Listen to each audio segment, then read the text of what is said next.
ओम श्री उमा महेश्वराय नमः। ओम श्री विष्णवे नमः। मैं हूँ वामिका और आप सभी को माघ मास की पूर्णिमा व्रत की हार्दिक शुभकामनाएं। आज की इस वीडियो में आप सुनेंगे माघ पूर्णिमा व्रत की संपूर्ण कथा और आरती। अब सुनिए 32वीं पूर्णिमा की व्रत कथा।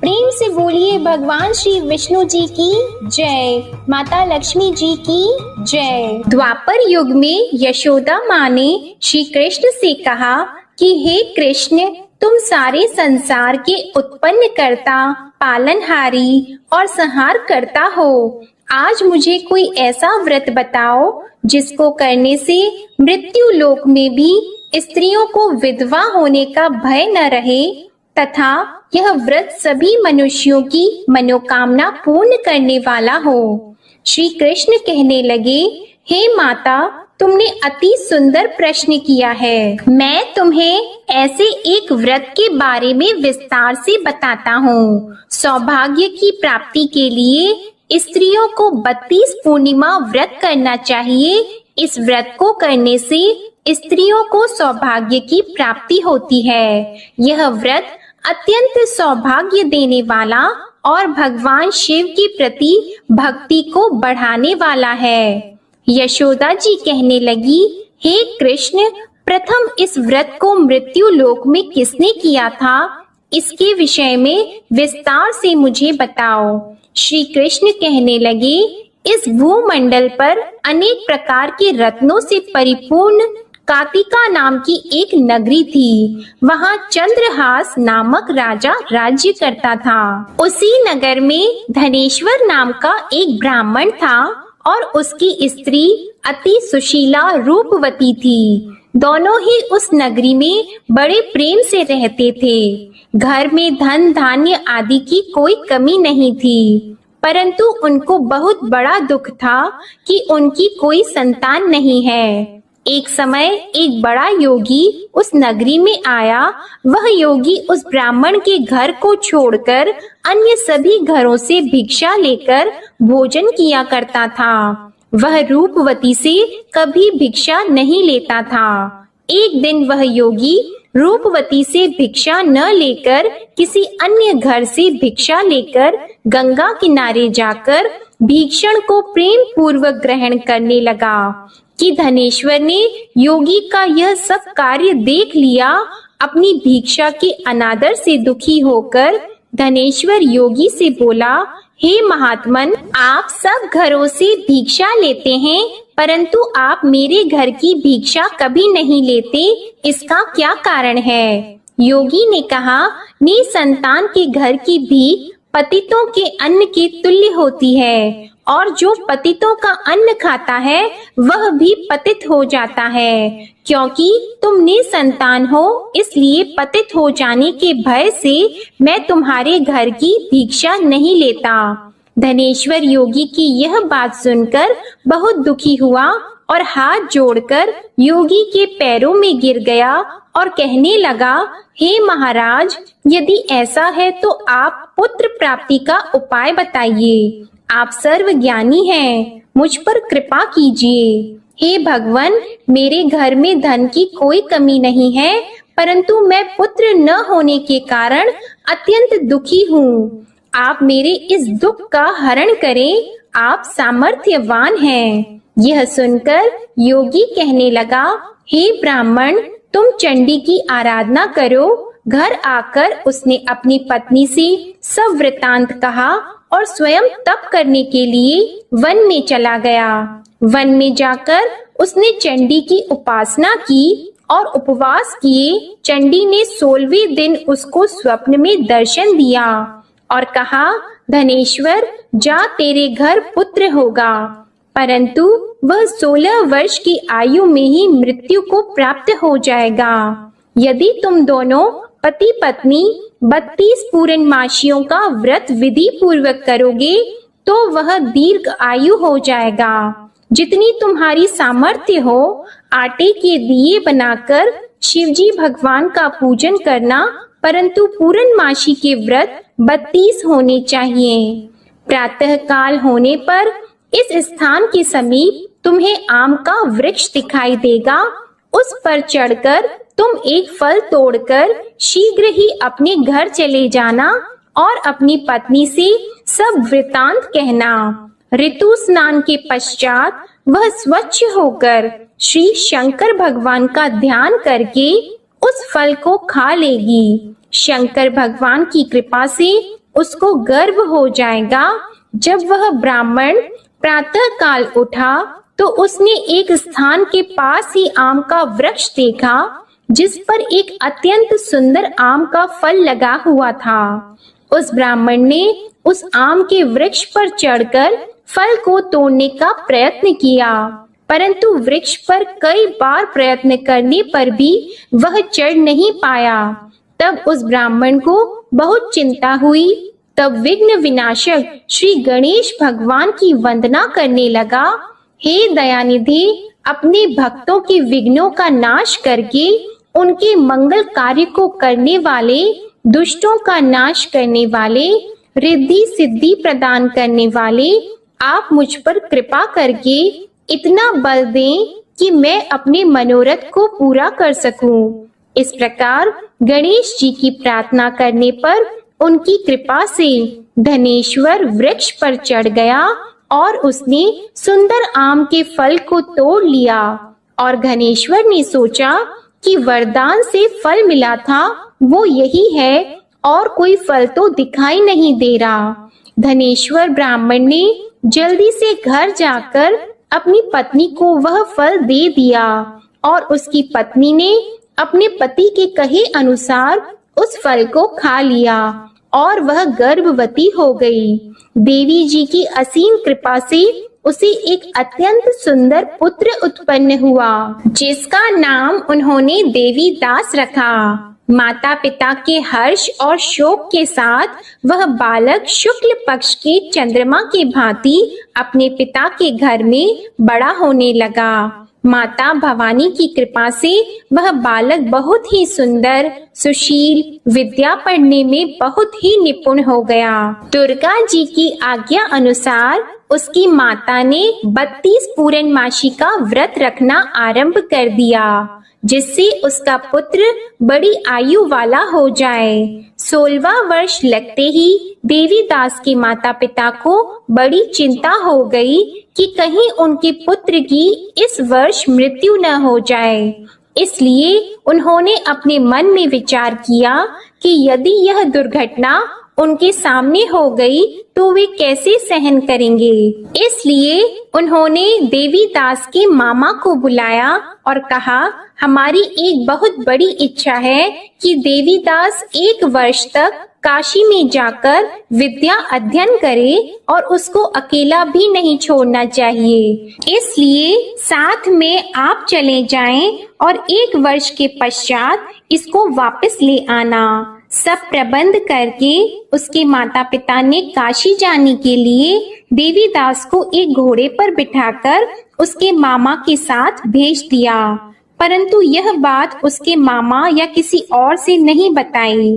धनेश्वर तथा उसकी पत्नी ने अपने पुत्र की मंगल कामना तथा दीर्घ आयु के लिए भगवती दुर्गा की आराधना और पूर्णमासियों का व्रत करना आरंभ कर दिया।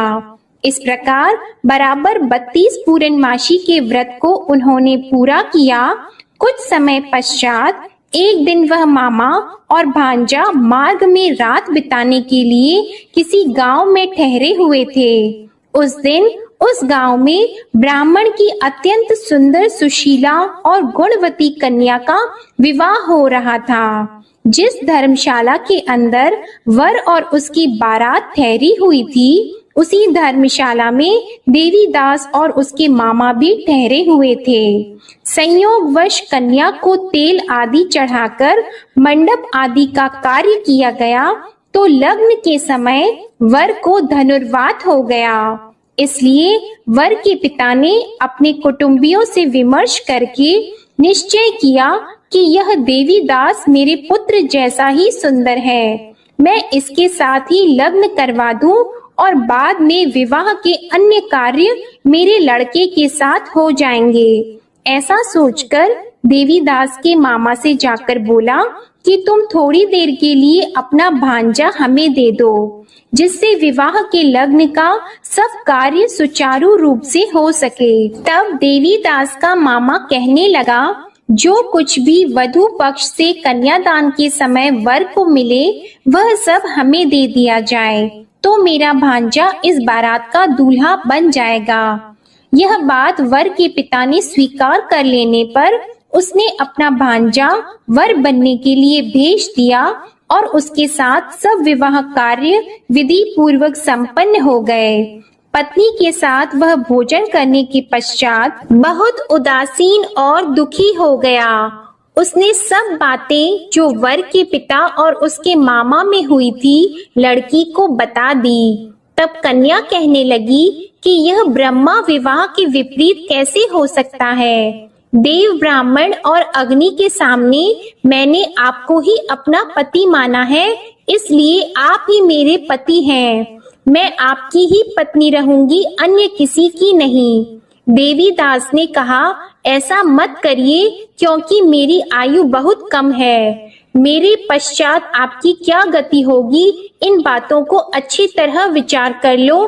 परंतु वह दृढ़ विचारों वाली लड़की थी। वह बोली, जो आपकी गति होगी वही मेरी गति होगी। प्रातः काल देवीदास ने अपनी पत्नी को 3 नागों से जड़ी हुई एक अंगूठी दी, एक रुमाल दिया और बोला, हे प्रिये, इसे लो और संकेत समझकर स्थिर चित्त हो जाओ। मेरा मरण और जीवन जानने के लिए एक पुष्प वाटिका बना लो। उसमें सुगंधी वाली एक नव मल्लिका लगाओ और उसको प्रतिदिन जल से सींचा करो और आनंद के साथ खेलो कूदो और उत्सव मनाओ। जिस समय और जिस दिन मेरा प्राणात होगा, यह फूल सूख जाएंगे और जब यह फिर से हरे हो जाएं, तो समझ लेना मैं जीवित हूँ। यह बात निश्चय करके समझ लेना, इसमें कोई भी संशय नहीं है।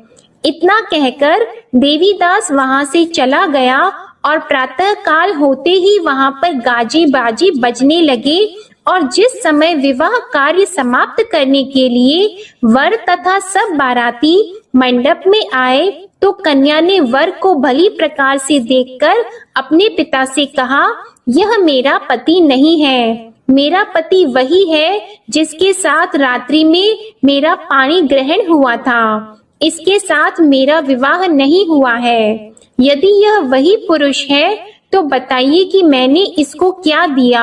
वधू पक्ष और कन्या पक्ष कन्यादान के समय जो आभूषण आदि दिए गए थे वो दिखाए, तथा रात में क्या गुप्त बातें मैंने इनसे कही वह सब सुनाइए। पिता ने उसके कहे अनुसार वर को बुलाया। कन्या की यह सब बातें सुनकर वह कहने लगा, मैं नहीं जानता।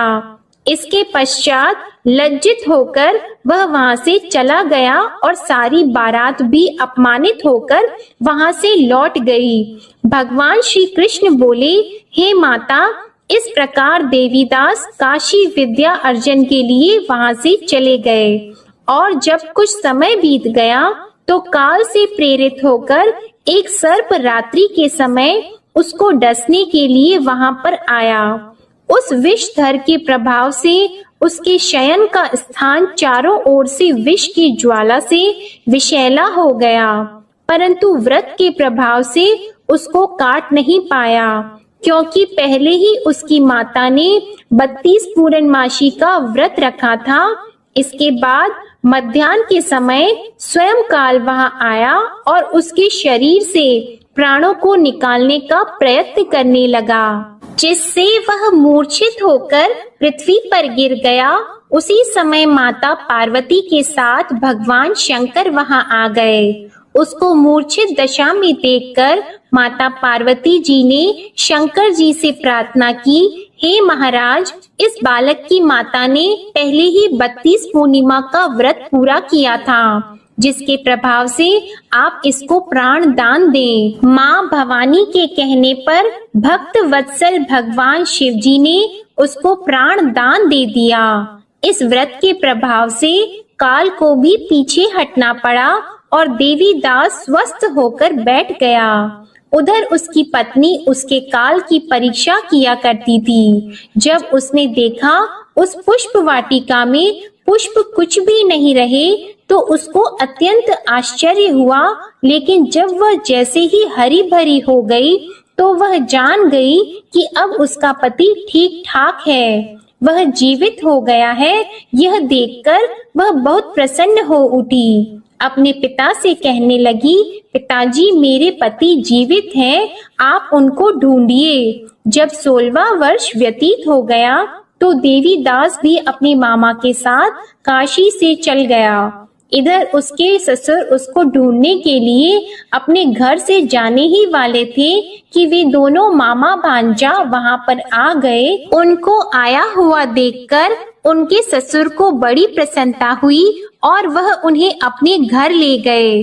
उस समय नगर के निवासी भी वहां इकट्ठे हो गए और सबने निश्चय किया कि अवश्य ही इसी बालक के साथ कन्या का विवाह हुआ था। उस बालक को कन्या ने जब देखा तो पहचान लिया कि यह तो वही है जो संकेत करके गया था। कुछ दिन बाद देवीदास ने अपनी पत्नी और मामा के साथ अपने ससुर के घर से बहुत सारे उपहार लेकर अपने माता पिता के घर गए। अपने गांव के निकट पहुंचने पर कई लोग उसके माता पिता को पहले ही खबर देने चले गए कि तुम्हारा पुत्र देवीदास अपनी पत्नी और मामा के सहित आ रहा है। ऐसा समाचार सुनकर माता पिता को विश्वास नहीं हुआ, परंतु जब और लोगों ने भी आकर यही बात उन्हें बताई तो उनको बड़ा आश्चर्य हुआ। लेकिन थोड़ी देर में देवीदास ने आकर अपने माता पिता के चरणों में अपना सर रखकर प्रणाम किया और उसकी पत्नी ने अपने सास ससुर के चरणों को स्पर्श किया तो माता पिता ने अपने पुत्र और पुत्र वधू को हृदय से लगा लिया और दोनों की आंखों में प्रेम अश्रु बहने लगे। अपने पुत्र और पुत्र वधू के आने की खुशी में धनेश्वर ने बड़ा ही भारी उत्सव किया और ब्राह्मणों को दान दक्षिणा देकर प्रसन्न किया। श्री कृष्ण भगवान कहने लगे, इस प्रकार धनेश्वर 32 पूर्णमासियों के व्रत के प्रभाव से पुत्रवान हो गया। जो भी स्त्रियां 32 पूर्णमासी के व्रत को करती है वे जन्म जन्मांतर में वैधव्य का दुख नहीं भोगती और सदैव सौभाग्यशाली रहती है। व्रत करने वाला चाहे स्त्री हो या पुरुष भगवान शंकर की कृपा से संसार के सकल आनंद भोगकर अंत में आवागमन रहित होकर शिव लोक को प्राप्त होता है। प्रेम से बोलिए श्री लक्ष्मी नारायण भगवान की जय, उमा महेश्वर भगवान की जय। अब सुनिए पूर्णिमा व्रत की दूसरी कथा।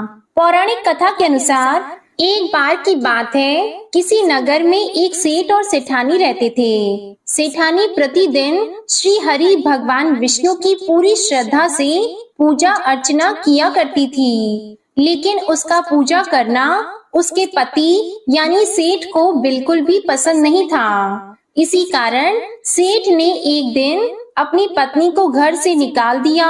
घर से निकाले जाने के बाद सेठानी जंगल की तरफ निकल पड़ी। रास्ते में जाते समय सेठानी ने जंगल में 4 आदमी को देखा जो मिट्टी खोद रहे थे। तब सेठानी उन आदमी के पास गई और उन लोगों से कहा, कृपया आप मुझे किसी काम पर रख लें। इसके बाद चारों आदमी ने सेठानी को नौकरी पर रख लिया।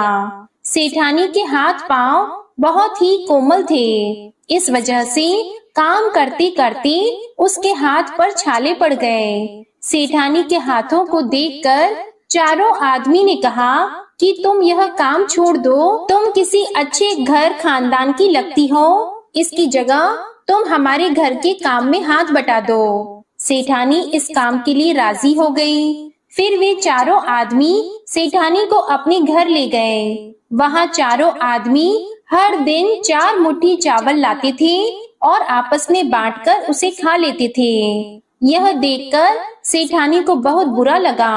अगले दिन सेठानी ने चारों से कहा, सुनो भाई, तुम लोग कल से 4 मुट्ठी की जगह 8 मुट्ठी चावल लेकर आना। सेठानी के कहे अनुसार चारों आदमी अगले दिन 8 मुट्ठी चावल लेकर आए। उस चावल को सेठानी ने पकाकर सबसे पहले भगवान विष्णु को भोग लगाया और फिर चारों आदमियों को परोसा। जब चारों आदमी ने उस भोग लगाए भोजन को खाया तो उन लोगों को बहुत स्वादिष्ट लगा। उन्होंने सेठानी से कहा, बहन, आज जो तुमने खाना बनाया वह बेहद स्वादिष्ट है। इस पर सेठानी ने कहा, यह भोजन भगवान विष्णु का झूठा है, इसी वजह से आप लोगों को यह बहुत स्वादिष्ट लग रहा है। उधर सेठानी के जाने के बाद से सेठ भूखा रहने लगा।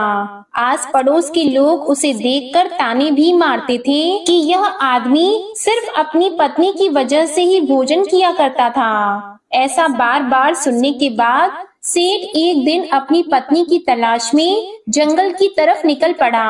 रास्ते में सेठ को मिट्टी खोदते हुए वही 4 आदमी दिखाई दिए। उसे देखकर सेठ ने कहा, सुनो भाई, क्या तुम मुझे काम पर रख सकते हो? तब चारों आदमी ने उसे काम पर रख लिया, किंतु मिट्टी खोदने से सेठ के हाथों में भी छाले पड़ने लगे, यहाँ तक कि उनके बाल भी उड़ गए। यह देखकर चारों आदमी को सेठ पर दया आ गई और उसने कहा, सुनो भाई, तुम इस काम को छोड़ दो, तुम किसी अच्छे घर के लगते हो, तुम हमारे घर चलो, वहाँ कुछ काम में हाथ बटा लेना। सेठ ने उन चारों की बात मान ली और वह उनके साथ उनके घर चले गए। घर पहुँचने के बाद सेठ ने जैसे ही सेठानी को देखा वह पहचान गए, लेकिन सेठानी घूंघट में थी और सेठ के चेहरे को नहीं देख पाई। इस वजह से वह अपने पति को नहीं पहचान पाई। हर दिन की तरह इस दिन भी सेठानी ने भोजन बनाकर विष्णु भगवान को भोग लगाया और सभी को खाना परोसने लगी। जैसे ही सेठानी सेठ को भोजन देने लगी, तब स्वयं भगवान विष्णु ने सेठानी का हाथ पकड़ लिया और कहा, ये तुम क्या कर रही हो? यह सुनकर सेठानी ने कहा, मैं कुछ नहीं कर रही हूँ, मैं तो बस भोजन दे रही हूँ। भगवान विष्णु ने मेरा हाथ पकड़ लिया है। तब सेठानी से चारों आदमी ने कहा, हमें भी भगवान विष्णु के दर्शन कराओ। इसके बाद सेठानी हाथ जोड़कर भगवान विष्णु से अनुरोध करने लगी, हे प्रभु, आप मेरी तरह इन्हें भी दर्शन दें। तब भगवान विष्णु वहाँ प्रकट हो गए। इस दृश्य को देखते ही सेठ ने सेठानी से क्षमा मांगी और उसे अपने घर साथ चलने को कहा। फिर चारों भाइयों ने बहुत सारा धन देकर अपनी बहन को विदा किया।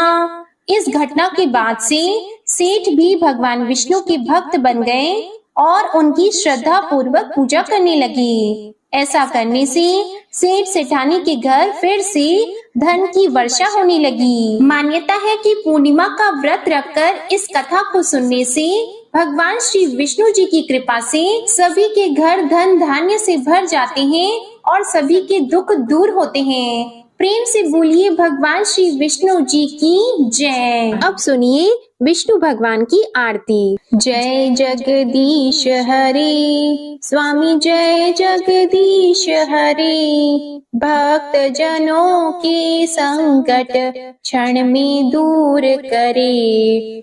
ओम जय जगदीश हरे, जो ध्यावे फल पावे, दुख बिन से मन का, सुख संपत्ति घर आवे, कष्ट मिटे तन का। ओम जय जगदीश हरे, मात पिता तुम मेरी, शरण गहूं किसकी, तुम बिन और न दूजा, आस करूं जिसकी। ओम जय जगदीश हरे, तुम पूर्ण परमात्मा, तुम अंतर्यामी, पार ब्रह्म परमेश्वर, तुम सबके स्वामी। ओम जय जगदीश हरे, तुम करुणा के सागर, तुम पालन करता, मैं मूर्ख खल कामी, कृपा करो भरता।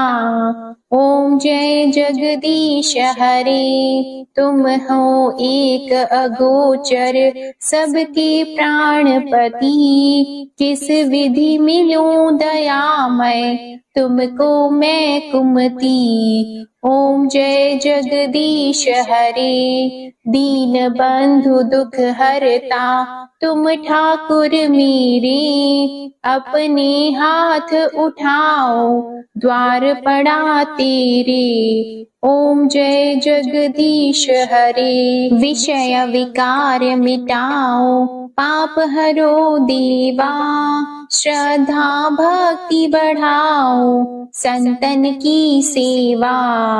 ओम जय जगदीश हरे, तन मन धन और संपत्ति सब कुछ है तेरा, तेरा तुझको अर्पण क्या लागे मेरा।